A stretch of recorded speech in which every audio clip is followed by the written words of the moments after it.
Hello, listeners. This is executive producer Lawrence Coletti. What you're about to hear was recorded from the San Diego County Bar Association and features Legal Talk Network CEO Adam Camras presenting and answering questions about the value of podcasting to the legal profession.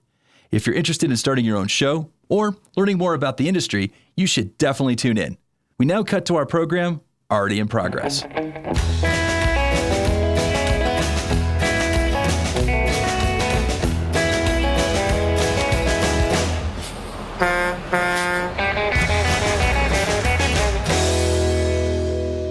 Today, we have a guest speaker who I'm very excited to introduce you to. Adam Camras is not only a dear friend of mine, but just a really smart, brilliant entrepreneur. A few years ago, he purchased the Legal Talk Network, which he's going to tell us a little bit about today. He's the Chief Executive Officer of Logical, which is the parent company for ServeNow, ServeManager, CourtFiling.net, and the aforementioned Legal Talk Network that you're going to hear about today. He has been seriously involved, and I say that seriously. He's an advocate for legal technology in the profession and everything that circles around this great profession that we all get to be involved in, even those of us who are not lawyers.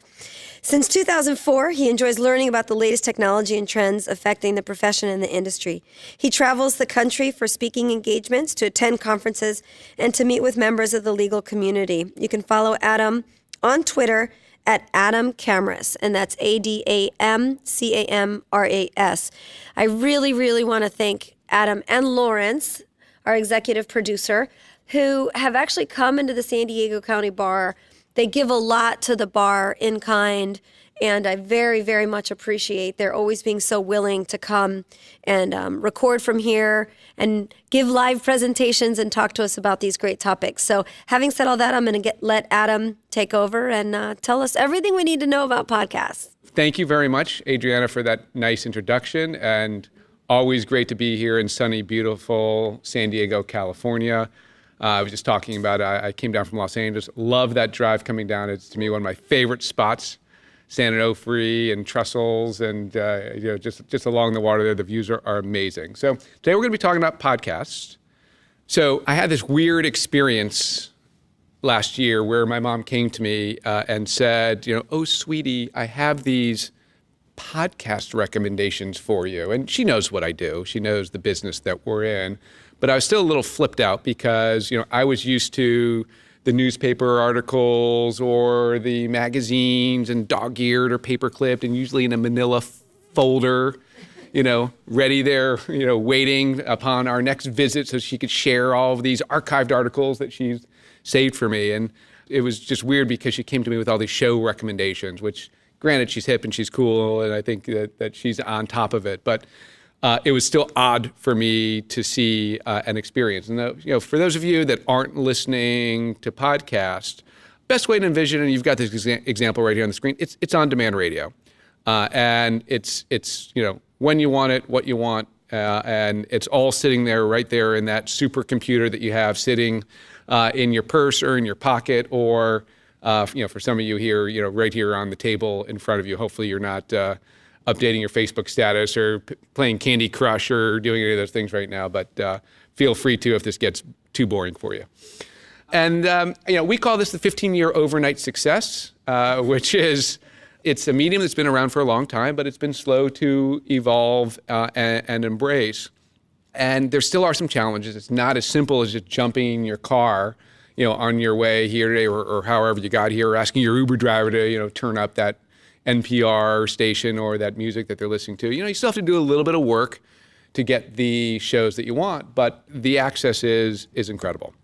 Why listen to podcasts? So most of you live in the billable hour world, and because you live in the billable hour world, and I know that this is not always the case, you should be respecting your time. And you should be guarding your time like it is your most precious commodity, because it truly is. And there are only, as much as we all tend to think that this is not the case, and maybe it doesn't apply to them, there are only so many hours in the day. And so therefore, this medium is phenomenal for that. The content's amazing. Unlike video or reading, it's a little awkward to be, watching a video while you're jogging down the street.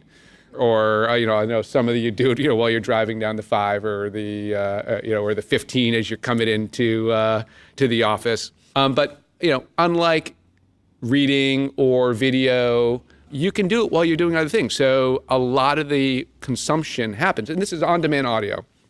And by the way, I know we're talking about podcasts specifically, but audiobooks, also fall into that realm as well. And it's just something that you can do while you're doing something else. So while you're exercising, walking the dog, commuting, traveling, waiting for that late client, waiting for that late friend or spouse, while you're doing dishes, while you're gardening, things around the house, and this may be a little too much TMI, but I have a Bluetooth waterproof speaker in my shower, so I can go from my getting ready in the morning or my chores around the house, right in the shower, and I can still listen to that episode all the way through. I don't always do it because you can be on overload as well, but the technology exists, so you can continue to get informed while you're doing these other things.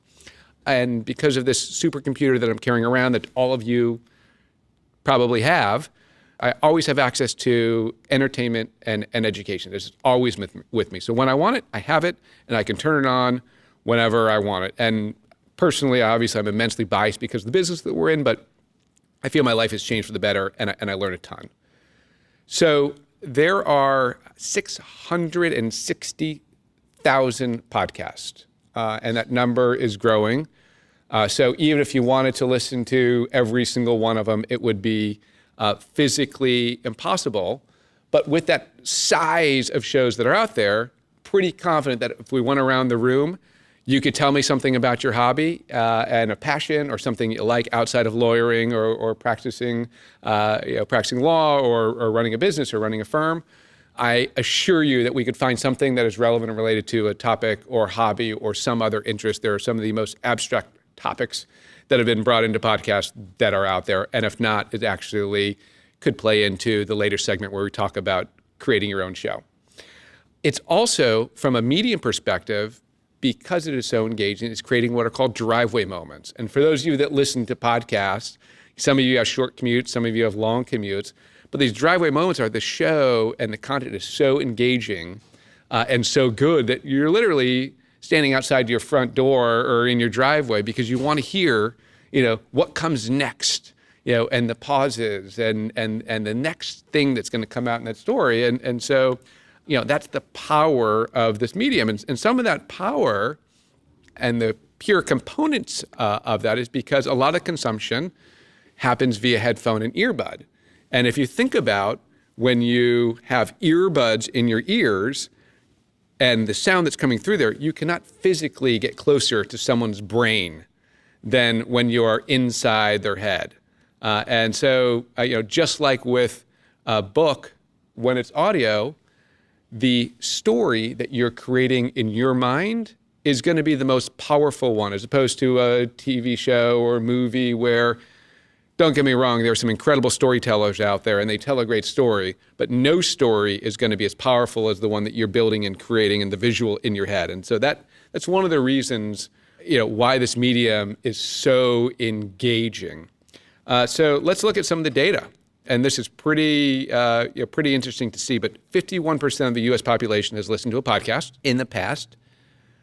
32% of the U.S. have listened to a podcast in the last month. That's about 90 million people. And the makeup of the podcast listener is loyal, affluent, and educated. I mean, that's basically, the makeup of your average listener. And if you look at some of the growth that's happening, and I mentioned the 15-year overnight success as a joke, but if you go back and look at that slide right there, it is a nice, slow, and steady growth, and there have been some peaks and valleys, but overall, it's a medium that has continued to grow from an audience perspective. And if you just look at some of the data, just from year over year, there is this mass acceleration. I mean, there's so many reasons why this is happening. A lot of it is you've seen, major media stars, comedians, presidents, go on to podcasting, and validate the medium. There was a breakout show called Serial that had, I want to say 100 million plus listeners. Don't quote me on that, but tons of them. And that was one of these huge breakout shows, which really introduced a lot of people to the medium. But they're getting it. And also the how you consume it is getting a lot easier. Just a few weeks ago, Spotify, which is someone that you've probably heard of, acquired a podcasting network called Gimlet. And they paid I want to say $230 million is the rough estimate to acquire a company that's only been around for a few years, just creating content that, their audience wants to listen to. It's all delivered via podcast. And Spotify says, this is the type of content that we want to be engaging with in our audience. We want to be able to deliver this to them. So you're getting these platforms that are now investing in it. For a long time, Google did not invest in the platform. Apple was the leader with iTunes, and now it's called Apple Podcasts. And recently, Apple has said, okay, this is important. We're going to build a Google Podcast app, and we're going to make these available in the Google Play Store. It was a long time where if you lived in an Android world, this was harder. But that's changing. They're validating. If some of you look in your car, and if you have a smart system in your car or a screen in your car, depending on the operation there, you may have Apple Play or CarPlay, and one of the apps in there is Apple Podcasts. You cannot remove that. You can't remove it from your iPhone. It is there. Even if you want to get rid of it, you can't. So there's more validation of the medium as something that's important. So you're a lawyer. Why do I care as a lawyer? Well, again, we have immense bias here, but at Legal Talk Network, we produce 28 podcasts on a monthly basis dedicated to helping you be a better lawyer, being better at your trade and at your craft, inform you, to entertain you. We have some that are practice area specific. We have a number of shows that are dedicated to solo and small firm, technology, news. We have a show with Above the Law, which some of you read as a law student. Some of you are certainly still reading now. They're sort of the TMZ of legal in terms of some of the reporting that they do, but certainly entertaining. And in that scenario, we've brought to life the editors, Elie Mystal, who you may have seen him in mainstream media lately, and Joe Patrice. Editors on there who've been writing for years. We brought their personalities to life via podcast. And people ask me, what's your favorite show? It's kind of like the same question of, I just got the nudge from Adriana because obviously she's a host of New Solo. So let me refrain how I was going to answer this. The question is, what's your favorite show? It's kind of like asking which is your favorite child. Some parents out there might be able to answer that question. I only have one child, so it's a lot easier for me. There's topics on everything, and I try to listen to all of the shows on there, and the content is amazing. But to give you just a framework of some of the shows we've launched shows with the American Bar Association, as I mentioned, Above the Law, state bars. We launched a show with Northwestern Pritzker School of Law to help them better engage with their students and the greater legal, their students, faculty, alumni in the greater legal community. And some of our recent launches, we launched a show with Clio, which is a pretty popular practice management software solution. And this is not an infomercial for Clio. They are doing this correctly, where they're thinking about how do I engage with the greater legal community. And so the topics that they've covered are about data and analysis and intake, and told in a really great format. Other shows that we've recently launched are with the State Bar Texas, and I think one of my favorite shows is called Make No Law, and you can see it down there in the bottom right. And this is a show, it's a Los Angeles criminal lawyer by the name of Ken White, who also has a massive following on Twitter and a blog called Popehat, P-O-P-E-H-A-T. And he is a huge First Amendment buff. And we are reenacting material First Amendment Supreme Court cases, and sometimes having the participants as part of those. We have storytelling, there's narration. As Lawrence Coletti, our executive producer, likes to call, we have a community theater where we're reaching out to our existing hosts and others in the legal industry to be part of it. All of the music is originally scored in our studio, and we are telling the story of these cases in a really easy, digestible format. The most recent episode, and one of my favorites, is called The F-Bomb. And it's, I won't use the profanity in here, although it definitely gets into that debate. We're not talking about the facsimile machine. Yes, that is a fair that is a fair use. And so you can go on there and on your commute, just subscribe to the show, listen to it, and you'll have some great storytelling, thought-provoking, and interesting. Talk about Adriana, who's hosting today. She hosts a show called New Solo, which is a phenomenal show, not just for solo and small lawyers, but anyone that's thinking about their practice in a different way. And she thinks that nobody's listening to it, but thousands of people every single month are tuning in, and she gets fan mail every single week talking about it. And she thinks it's just me that's listening. So the validator are these emails and calls that she gets from fans. But we're actually working on a series on her show where we are profiling a currently practicing in-house lawyer who is in his comfy, cushy job. And we're going to profile every decision that he makes as he thinks about leaving that job and starting a solo firm. And there's never, ever been anything like this that we've seen before where we can tell the story of what he's thinking about. And I'm trying to resist from becoming a cheesy Los Angeles reality TV producer where I'm hoping that maybe, and not really, but I'm hoping maybe they get divorced or they're tears or, okay, great story, but, can you throw the glass of wine at him, when you do this? Just because. How will we insure our children? Right, exactly, and food, and so we haven't quite had the drama yet. I guess I'm giving it away. It might happen.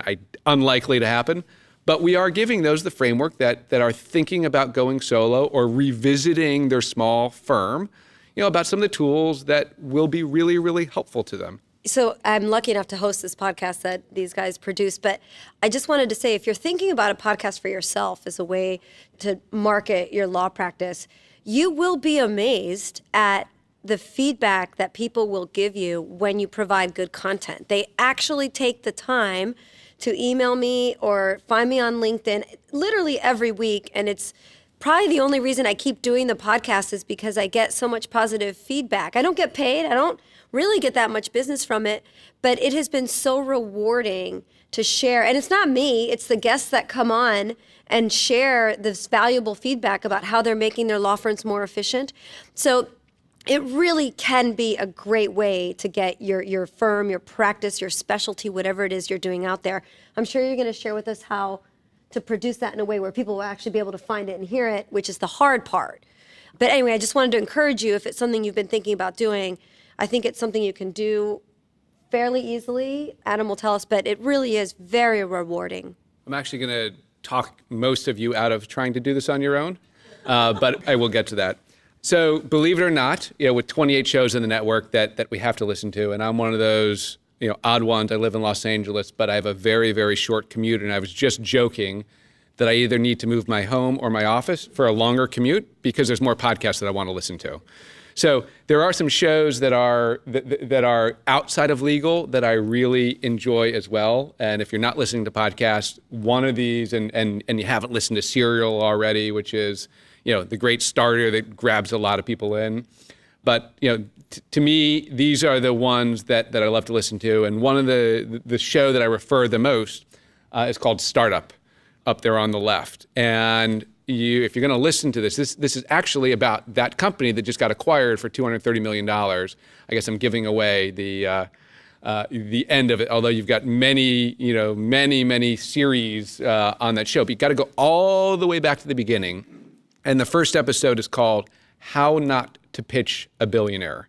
And it's about the founder, Alex Blumberg, pitching Chris Sacca, who you may have seen him. He's a pretty well-known investor and was on Shark Tank, pitching this podcast network to him on the streets in Los Angeles. And he's just getting decimated in the pitch. But even before you even get to that, you've got his wife laughing at him about what he's wearing to this pitch meeting to go pitch this really well-known and renowned investor. And like I said, it's the pauses and the audio and the intimacy of it is so compelling and captivating. There's other great shows on here that I really like. How I Built This is about entrepreneurship, and they just profile founders, and I think it's relevant to anyone that's practicing because at the end of the day, you're all running a business, whether you like to think of it or not. TED Radio, just really interesting. Masters of Scale, that's Reid Hoffman. He was the founder of LinkedIn, and he's interviewing founders and just telling the stories about growing and scaling your business. Reply All, probably one of the bigger shows that are out there. Yeah, interesting. Not every episode is for me. I think where one of them is where they were dosing on LSD or light dosing on LSD or acid at work just to test the outcome of it. But the one, and I can't remember I can't remember exactly what it's what the terminology is called. But one of the episodes I find really entertaining is one of the show hosts was called by a telemarketing company saying that they had a virus on their computer, and as opposed to taking that robocall and just ignoring it or blocking it in your phone, he went the distance to talk to them, get to know them, let them into his computer, to actually watch them put a virus on his computer, and then watch them try and sell him on the virus removal program once they'd installed, which ultimately, I'm obviously giving away a bunch of this, but it's a two-parter. It's called Long Distance, and they ultimately end up going in on a plane and going to India to track down this call center and the people from the call center. And it's just captivating to me, the distance and the time that they have to do this, but the distance and what they've done to go follow this story, far more than just reporting and the depth that they go to follow it. So launching your own show. And as I just mentioned, you want to launch your own show. Don't be tempted because this is a buzzword and it's a growing medium and you're seeing some of your competitors doing it. I will talk more people out of launching a show than I do to actually launch one. Even if they are going to pay us to help them, even if they have the budget, even if they have the money, I will deter many people from doing it because having a bad podcast is worse than not having one at all. And you will look bad to your clients if you're inconsistent, if the sound is bad, if you're giving them poor advice. If it's not frequent, they may think that you're out of business. The last one was from 5 years ago. Are they still around? Do they care? And ultimately, they may choose another firm as opposed to you because of your terrible execution of this. So think about that before you embark on this. And when you talk to us, and we help a lot of people in the industry, whether they're going to launch a show with us or not, we give them a lot of guidance, a lot of free coaching and consulting. But really, you want to be very, very strategic and think about this. And I'll get into some of those best practices, but this is why. The exposure is incredible, although it takes a very long time, which I'll get into. It gives you an opportunity to highlight your expertise, your thought leadership, and what's fascinating about a podcast is the shelf life. I've yet to see any. You could argue maybe a blog post kind of lives in that same world, but we have episodes from 10 years ago, way before we acquired the network, that something. So for a perfect example, LinkedIn gets acquired by Microsoft, and all of a sudden from 10 years ago, we have episodes of why lawyers should be on LinkedIn. And all of a sudden, these episodes are trending again from 10 years ago because people are going out and searching LinkedIn and seeing and finding these episodes. So the shelf life is amazing, which is a pro, and it can be a con depending on the content that's on there. On a pro, engaging with your clients, it's an incredible way, and here's the hypothetical. You may have a big relationship or let's just say a large relationship, as opposed to going to them and saying, I'd love to be your lawyer, here's what the firm has to offer. The ask is, hey, I'd love to bring you onto our firm's podcast so that you can talk about your organization or the work that you're doing, and we can share that with our audience, and maybe we can deep dive in some of these questions in a really friendly, safe environment. That's going to be a lot more receptive to that person as opposed to, hire my firm because, or we're better, or we're cheaper, or we're more, or whatever it is that you're doing. It's going to be a much softer ask and a great way to cultivate a relationship. Again, I wouldn't do this just to cultivate relationships. You've got to be super invested in this. But the audience, this is why they're tuning in. They're tuning in because they like the host, they think you're engaging, they like the guests that you have. They're coming there because they want to learn something new, they want to be entertained. And if you have a phenomenal story to tell, we were talking earlier with an attendee here about her practice and the work that she's doing in military defense. And just that conversation was captivating to me. And I guarantee you, I'm not the only one that would want to hear about that. And that would be a really good story and really good content to be sharing. All right, so let's talk about some best practices. And I'll preface it by saying, with some of the shows that we launched in the network, we're spending more than 6 months plus preparing for them. Sometimes they have publicists, sometimes they have content people, sometimes they have teams, in addition to all of the work that we are doing with our team to prep and launch the show. This is not the medium where, just like everyone thinks that they're a professional photographer because they've got, one of the later versions of an iPhone or a Samsung. Same thing with this. Just because, you have a microphone and the ability to record audio with you all the time, that is not going to fly in this world. And you got to be really, really strategic, and really think about it. So let's get into some of the best practices here. And again, I cannot emphasize the show strategy portion of this enough. Thinking about, why are you doing this? If it's just to have a microphone in front of you and feel important, don't do it.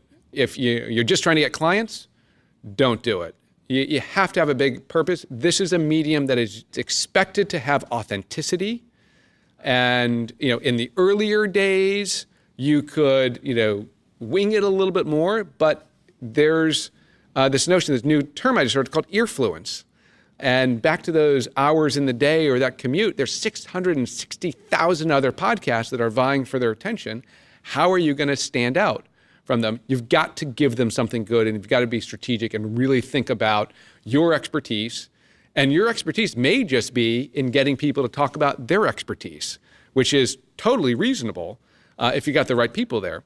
But so it's the audience, it's the strategy, it's thinking about how do you do this in a really good and compelling way. It's also having scripts and intros and a format that you're following. It's about good equipment. And I'll read a couple of those off here, but you're going to have my contact information at the end of this, and you can feel free to send an email. We can set up a phone call or send you a list of the equipment that we recommend or use. But we use predominantly the Shure microphones. And the packages, I want to say probably all in around $1,000, maybe a little less than that. And, it's usually a couple microphones, Shure SM58s. We have a higher end one that we sometimes use as well, Focusrite Scarlett 1.8 i8, which is, around $400. We use Audacity for your recording and editing platform. We recommend people have a Mac. Sometimes we know that that's not the case in most, although I look around here, I see a lot of Macs in the room. We know that the PCs are prevalent in a lot of law firms, but they just tend to work a little bit better from our findings. Certainly good cables. You want to use, be familiar with a Skype or a Zoom platform and the software to bring in remote guests in case you can't see those people in person. When you record, you want to do this in a really quiet environment, and that has good soundproofing, and you can test for that. You also want to have what's called a windscreen, and that'll really help with the plosives and the other sounds that you're recording. And again, just making sure you're being mindful of those acoustics in that room. When you launch a show, you want to go live with at least 3 episodes when you launch. And there's some strategy behind that in terms of getting noticed in iTunes, which is the main Apple Podcast, which is the main discovery engine.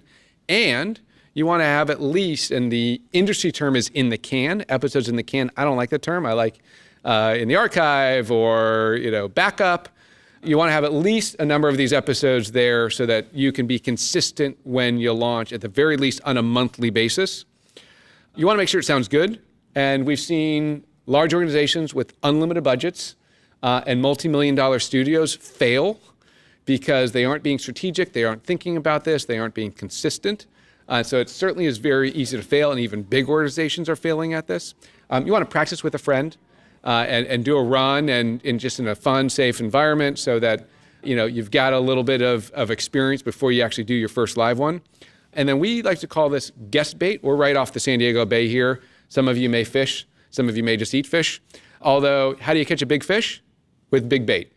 And so big guests beget bigger guests, and it will be much easier to grow your show and to grow your audience if you have a big guest on there. And it's so much easier to take the time at the onset to get some big guests, because once you have that validation of those big guests that were on there, it will be much easier to go on and get others. And like I said, there are no limits. If you're thinking about launching a show, you want to think about who are the most meaningful and most engaging people. And ideally, if they have an audience and they will share once that episode is live, this will make it so much easier to launch that show and to frame that typical show launches, you're going to see 20, 30 downloads.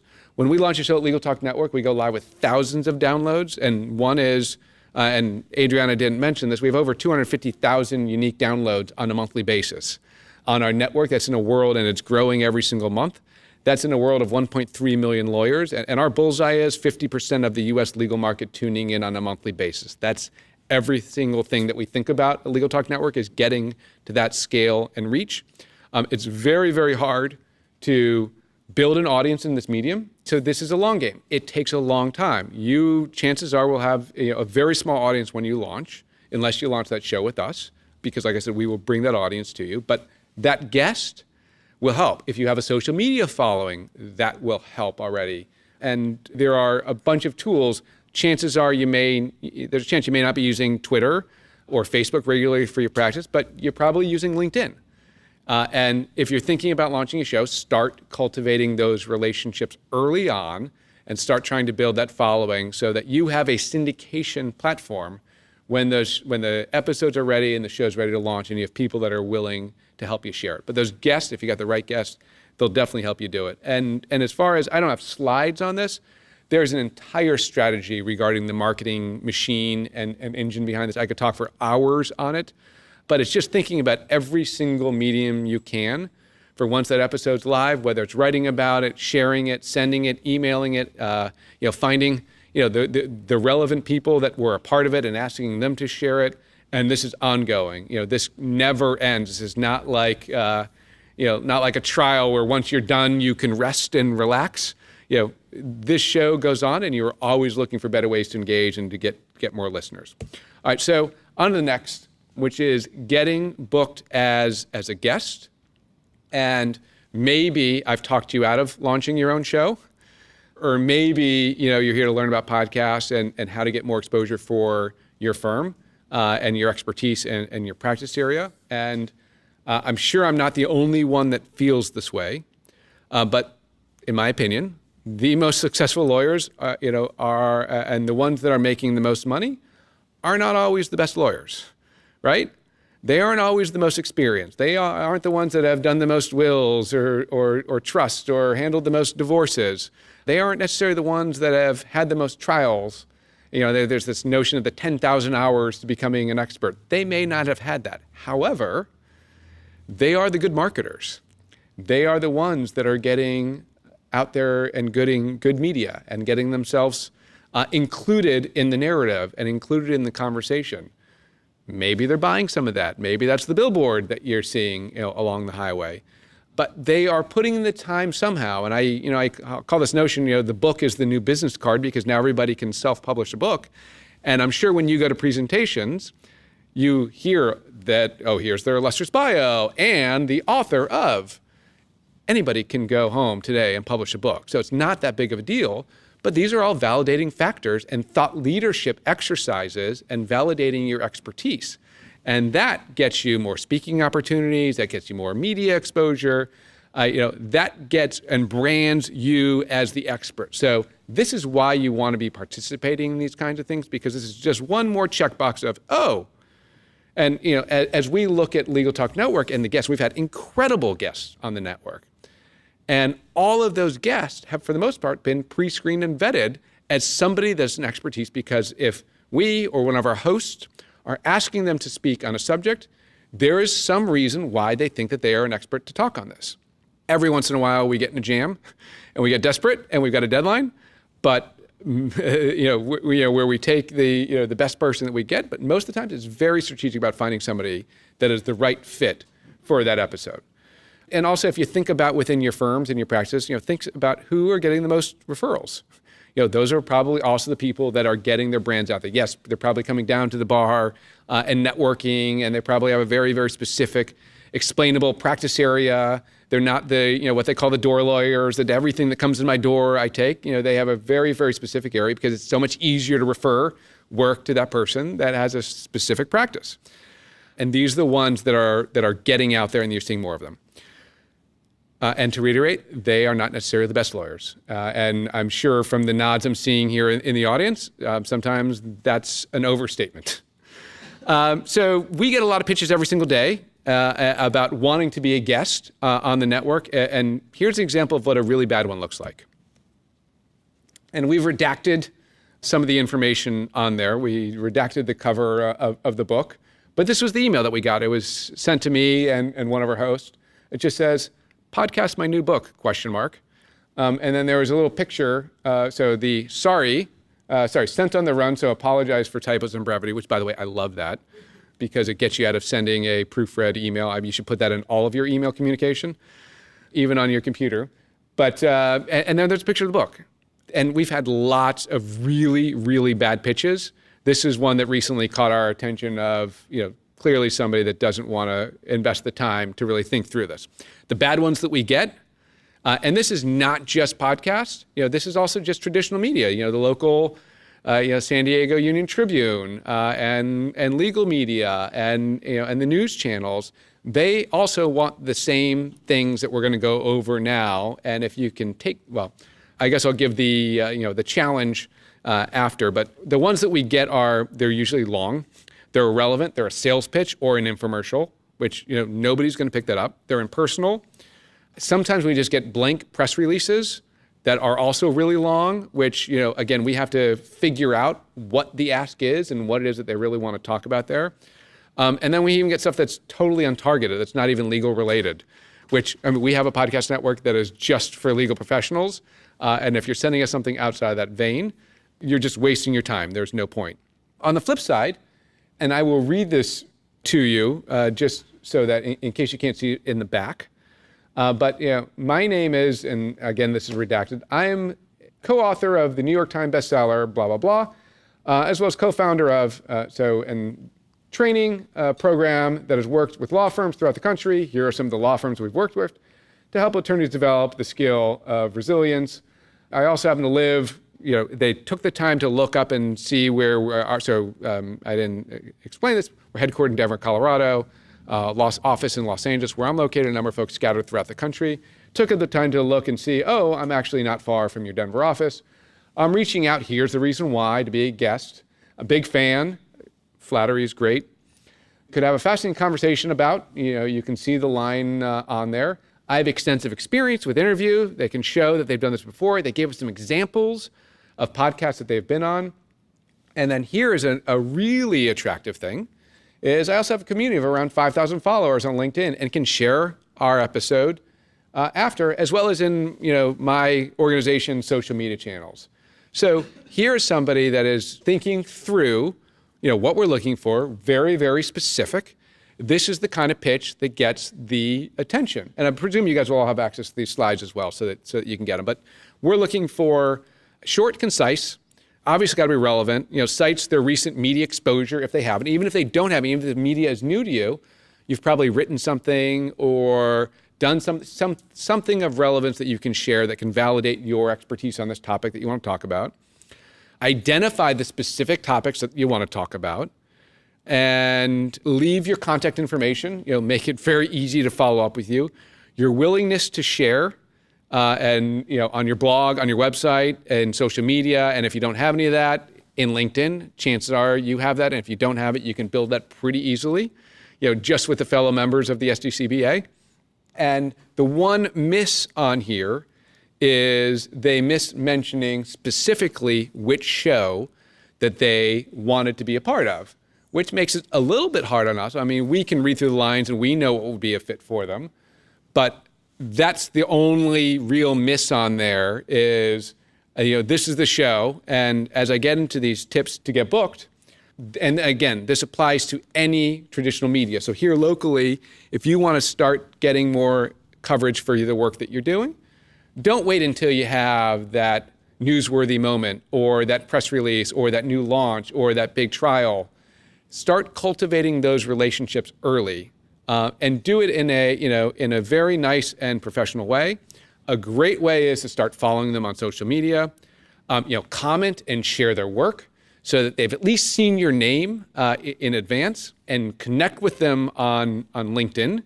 Again, way before you need them, but do this in a way that is also, when you're making that connection, and for me personally in general, if you just send me a blank LinkedIn connection, I am one of those that I take the time for just about everyone in my LinkedIn connections, I send a message. So there's twofold. One, I want to acknowledge the person that I'm connecting with. But two, as I get up there in age, that message helps me remember how and where I met that person, as your LinkedIn connection grows. But don't just send them the blank, standard LinkedIn without a note in there. Send them something that says, I just saw you on the show, or I just listened to your podcast, or I enjoyed the article that you wrote in this publication. I'm a lawyer practicing this area, in San Diego. I'd love to connect with you on LinkedIn, and just set the precedent, cultivate the relationship, be on their radar, and follow them. And when you're doing this, when you're pitching them, so for us, as I mentioned, you've got to know the show and know the host, because we have a show. Let's just take Adriana's show, New Solo, and you are talking to us about the role of the challenges of the GC. Don't get me wrong, that's probably going to be interesting content, and we do have a place for that, but most likely not the best spot, not the best show to be on. If you're pitching New Solo, clearly you haven't listened to New Solo. Clearly you don't know the stuff that Adriana is talking about on the show and all the great guests that she's bringing on to talk about. The why is really, make sure that your why is relevant when you're pitching them. If you have a case study, if you have a survey, if you can offer exclusivity, journalists love that. If you can tell them that you're going to get first crack at this, or you're going to get the exclusive, or you're going to get first crack, I won't submit this to anyone else. A lot of journalists are going to enjoy this. Flattery, I can tell you time and time again, goes a long way. So, if you can just start off by saying a compliment about the person that you're reaching out to, and sometimes it's harder because some of these are some broad submissions, but put a flattery in there and make sure that you're giving that to them. Be responsive, okay? Now that you've put in all this work, you've cultivated relationships, you've got a strategy, and you finally have that media moment where you want to be included or submit yourself, they contact you, and then you ignore them like some people are ignoring their clients, or delaying, or I can get that tomorrow. These opportunities come from those that are available, and they want to work with somebody that they can rely on and trust. And they may have a breaking story, they may have a deadline that is totally irrelevant to what's going on with your world. And if you cannot meet them within that time frame, they're going to move on to somebody else. So when those inquiries come in, if you have staff, train your staff that if it's a media inquiry and it comes in, alert you right away. If you're in a meeting, or have a protocol to attend to that. And then the final thing on this is have a media inquiry page. And this is not my favorite layout, but it really gets the point across, and she's done a tremendous job of getting exposure in media. And lists who she is, a little about her, and I've got another slide here that firstly going down the left side, and there's appearance after appearance, there's a snippet of those appearances that she's been a part of, and it goes on for a number of pages. But on the side over there, you can see where she's appeared, so she's validating Fox, CBSN, maybe that's local, and all the channels, what she talks about to discuss and analyze issues relating to the intersection of law and technology, including her current role. And then if you continue to scroll down, you'll have her contact information as well. And this is a great page that when you are pitching the media or submitting or cultivating those relationships, or when you're finally ready to do them, you can send them to those pages so they can hear you, or they can see other interviews that you've been part of, or they can see what you've written, and they can validate your trust. They, especially, we know what's going on in media and journalism today. They don't want to make the wrong decision on a guest. And if you can make this easier on them, by giving them resources they can go to, this will be very, very helpful. And reminder for the listeners, you can submit questions through the chat. So the question was, what are some of the benefits of being a host or being a guest? Well, the guest, it's a lot easier because it's typically a one-off. I mean, they're both great. And I think the benefits are ongoing. But as the host, you're going to be working a lot more. And I guess it all depends on what you're trying to achieve as well as is the question. So on the host side, I mentioned earlier, this is a long game. You do not want to launch a show. This is not the kind of thing where you just try and dip your toes in the water and and do a couple of these. This is something that if you're going to commit to it, you have to commit to it for a long time because it takes so long to build an engaged audience. And once you've spent all that time building that engaged audience, to kill that would be a big waste. So I think that the difference hinges on your motivation. But from being that ongoing and consistent thought leader, and if you want to build an ongoing following, and you want to continue to cultivate those relationships and maybe be strategic about those relationships that you want to cultivate, maybe there's something personally, a personal mission or personal goal that you have, then that's the host. From the guest perspective, even if you are a host, you should still try and be a guest because, one, you have the experience, you usually have the equipment, and you're set up to do this. But those are usually, in smaller spurts. It'll help you with your show. But that's how you leverage your expertise and your thought leadership. Can I be a chimer-inner? Yeah. As a host, it's a lot of work to host a show all the time. And what these guys do is produce music to start it. They have sponsors in the middle, and they fit the commercials in. And my job as a host is to every month find guests that I think are worthy and I want on the show. So it's a lot of work preparing for that and being a good host. So I think the answer is really, how dedicated are you and how much time do you have? I have this whole team that puts on this great podcast, and I have one job, which is to find a host and a guest and talk to them for 1 hour, and that's a lot of work. So I think it's really a lot easier to be a guest or become a guest. I'll tell you one thing that's annoying for me as a host is when somebody pitches me, but they've also pitched 15 other podcasts, and then maybe I book them and then I go to find out that they've already been on 5 other legal podcasts. I don't want that either. I don't want someone who's just, making the rounds. If you're going to be a guest, I think I prefer to have a guest that specifically says, hey, I started a new practice thanks to your podcast. And I tell people who reach out to me all the time, when you're ready to share your pearls, let me know, because pearls of wisdom is what the show's all about. So I think there's something to be said too about pitching yourself as a guest and picking a specific show that you want to be on, as opposed to just what I call CCing God. I'm just going to send an email, everybody, CC God, and hope that it sticks to something. Does that help? Yeah. Okay. Yeah, so the question is, if a law firm wants to start a new show, should they come to us first and work through that with us, or should they go through some of the pain on their own, think through, maybe produce a couple episodes, and then come to us? So I would love the latter, just to feel the pain, because it forces them to think through this. However, that's time-consuming and expensive, and I guess it could be a good test because most will churn out when they realize the work that has to go in this to do this properly. Our preference would be come to us. We're nice. We're friendly, we're generous with our time, and you have the conversation with us. At the very least, we will give you guidance that you were further along than when you started the conversation, even if this is not an opportunity that is of interest for us or where there's alignment or something that we want to pursue. That said, before we have that conversation, it's really helpful if you've thought through some of the strategy and the details, not just, I've got a great group of lawyers at the firm and they're really smart, and we want to talk about them.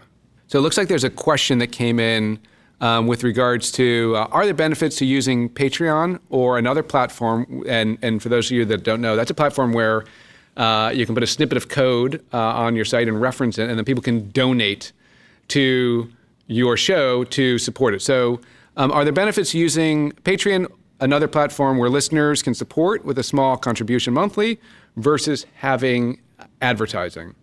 So we don't use any donation tool, and there's some shows that we've thought about, and we work a little differently.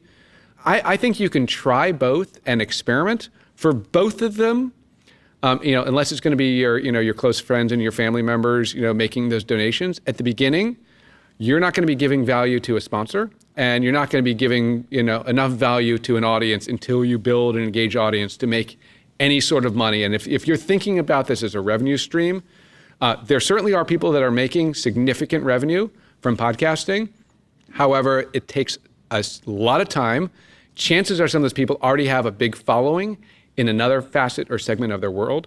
There is money to be made here. I mean, look, the data I gave you on the podcast network that was just acquired, and there certainly are podcasters that are making a great living off this, but that should not be your incentive or motivator. It should be, your drive to educate, your drive to engage, your drive to share. And so to answer the question, I would try both and see how they work. But like I said, for a number that, like when we launch a show, we don't have any, and if it's a Legal Talk Network owned show, we don't have any expectation of generating revenue anytime in the near future. And again, when we acquired the network, and maybe this helps frame it, when we acquired the network, we gave ourselves enough financial runway so that, one, we never would have to have the financial element influence the integrity of the content. So we've had brands come to us and say, and offer a significant amount of money to ask our host to endorse our product, and we say, I'm sorry, that's not how the network works. And secondly, we didn't want anything to take us off of our laser focus of engaging with 50% of the US legal market. So we don't have anybody in sales or biz dev. We do generate revenue. We do like money. And eventually we will bring on a sales and biz dev, in that we've got a better understanding of the model. But there was no intention of generating revenue when we acquired it near term. We acquired it at the beginning of 2013. And we are generating revenue, but it is way down the ladder in terms of the focus of what we do. So for the question that came in, don't get me wrong, you may need money and revenue to support this, but go as far as you can without the notion of having to think about the financial element. Yeah, so the question is how do I launch a podcast if, for example, my audience isn't lawyers or legal professionals like our target audience on Legal Talk Network?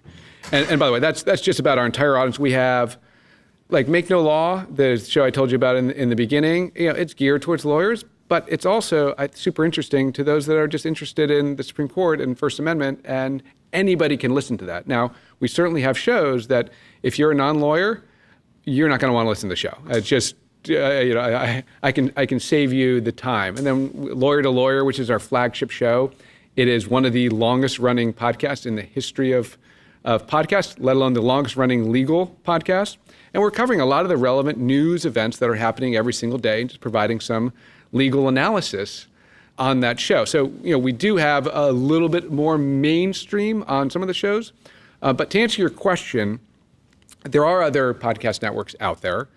And, maybe they are a fit, but there are podcast hosting platforms. One of them is called Libsyn.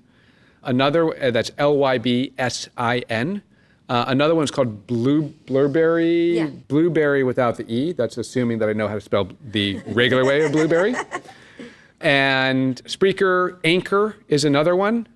And Anchor actually just got acquired by Spotify. And there are now, you go do a search for podcast host platforms and you'll find another of them. So that's where you can upload it. But regardless of the audience that you're going after, you're still going to want to think through the same things in terms of the caliber and the quality of the content. Make sure you've got the right information, the right story that you're telling and the right information, whether they're legal or not. And then you're really going to want to roll up your hat and put on your marketing cap and think, okay, who's my audience? Where are they? Where are these people getting their content?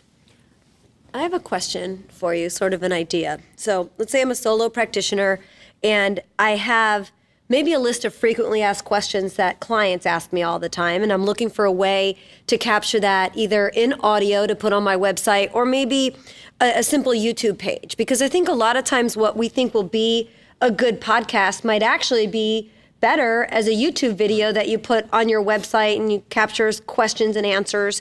And there are companies, by the way, that will help law firms specifically build video content.